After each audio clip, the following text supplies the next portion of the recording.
PSG. Enrique privé de ses stars avant Tottenham. La galère continue imaginée. Un club construit pour régner sur l'Europe, un entraîneur qui commence enfin à imposer sa philosophie, un match crucial de Ligue des Champions qui arrive à grande vitesse. Et pourtant, au cœur de la tempête, un Paris Saint-Germain à nouveau frappé par une cascade de blessures, comme si la malchance refusait obstinément de quitter la capitale. Salut à tous! Aujourd'hui, on plonge dans une situation qui commence sérieusement à inquiéter les supporters parisiens. Luis Enrique va devoir affronter Tottenham sans plusieurs de ses cadres.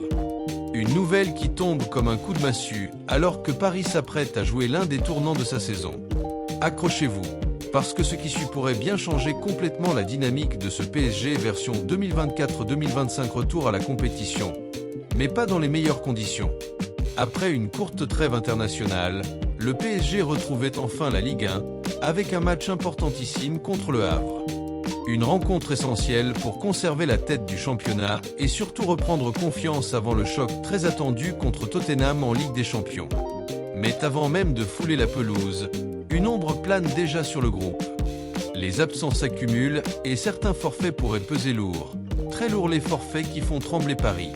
Selon les informations du Parisien, plusieurs cadres de l'effectif sont officiellement forfaits pour le déplacement à Londres.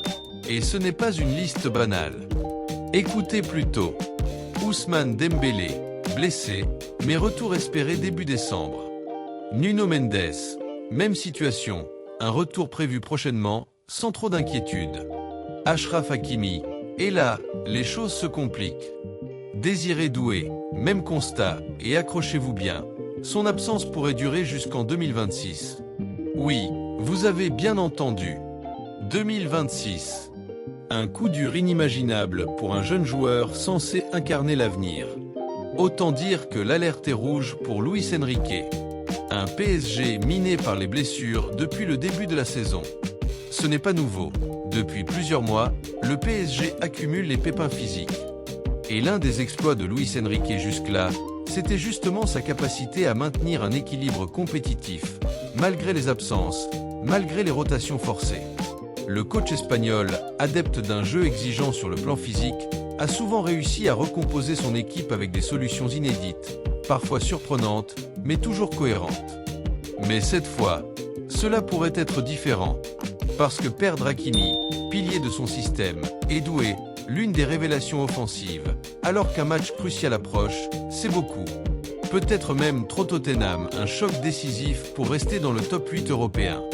Le duel contre Tottenham n'est pas un match comme les autres.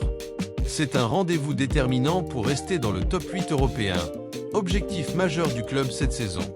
Mais maintenant, imaginons la scène. Un PSG affaibli, privé de ses flèches offensives, amputé de son latéral droit le plus influent, et avec une profondeur de banc qui fond comme neige au soleil. Tottenham, de son côté, jouera à domicile, porté par un stade bouillant et une équipe qui, chaque année, devient un peu plus solide dans la compétition européenne. Luis Enrique devra donc non seulement revoir ses plans tactiques, mais aussi maintenir une dynamique positive malgré l'inquiétude générale avant Tottenham. Il reste une étape, le Havre, en Ligue 1. Un match qui, sur le papier, paraît simple. Mais dans les faits, c'est un match à haut risque. Pourquoi ? Parce que Paris ne peut se permettre aucune nouvelle blessure. Déjà que la liste des absents ressemble à un inventaire de fin de saison, une nouvelle tuile pourrait complètement bouleverser la préparation du match européen. Les Parisiens devront donc jouer avec intensité, mais aussi avec prudence. Trouver cet équilibre sera l'un des défis majeurs de cette reprise. Comment Luis Enrique peut-il s'adapter ? Même diminué, le PSG reste le PSG. Luis Enrique pourrait opter pour plusieurs choix. Renforcer le milieu pour compenser les absences sur les ailes. Changer de système. Pourquoi pas une défense à 3 pour faire oublier l'absence d'Hakimi. Faire confiance aux jeunes, un choix qu'il a déjà assumé à plusieurs reprises cette saison. Mais dans tous les cas, le coach devra faire preuve d'inventivité. Et jusqu'ici, s'il y a bien une qualité qu'on ne peut pas lui retirer, c'est sa capacité à réinventer l'équipe match après match. Le PSG dans une course contre la montre. Le PSG avance vers Tottenham avec un effectif affaibli, une pression croissante, mais aussi une volonté farouche de prouver que ce groupe, même diminué, peut rivaliser avec les meilleurs. Les prochaines semaines seront décisives. Et si Paris parvient à surmonter toutes ces blessures, ce sera peut-être un signe, celui d'une équipe qui sait souffrir, s'adapter et grandir. Quoi qu'il arrive, une chose est sûre, le rendez-vous à Tottenham sera un moment clé de la saison parisienne.